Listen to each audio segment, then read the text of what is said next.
One must remain two for your marriage to be true.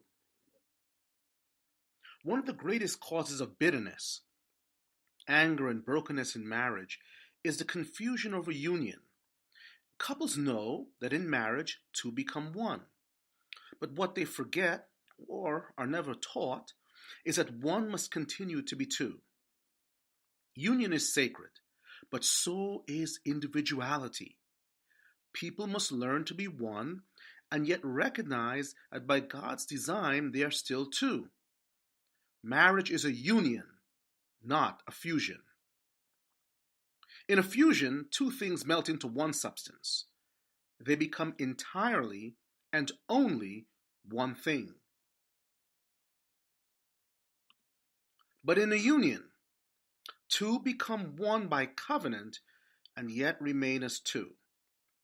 This means that the two recognize, respect, and celebrate each other's distinct individual personalities, needs, and desires.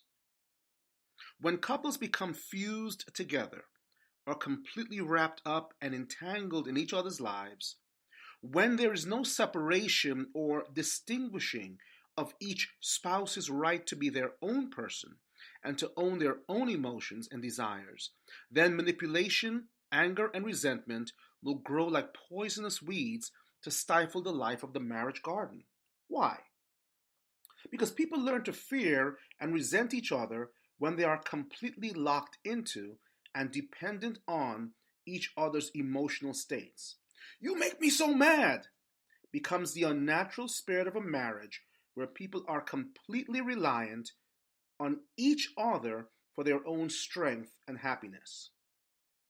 The marriage covenant does commit each spouse to live a shared life. Oneness comes from a physical and spiritual union wherein husbands and wives share each other's lives.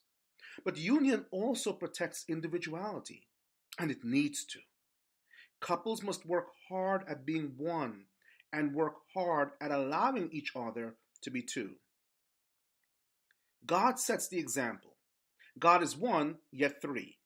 He is a unity in Trinity and a Trinity in unity. God the Father is not God the Son, and God the Holy Spirit is neither God the Father nor God the Son. The Word was with God, and the Word was God. The Father did not die on Calvary. God the Son died on Calvary. And it is not God the Son that stayed to lead and teach the church. It is God the Holy Spirit that does this. The Father, Son, and Spirit are distinct, yet they are one. We would do well to follow God's lead in our marriages, to protect the sacredness of our union and the sacredness of our individualities. Two must become one, but one must continue to be two.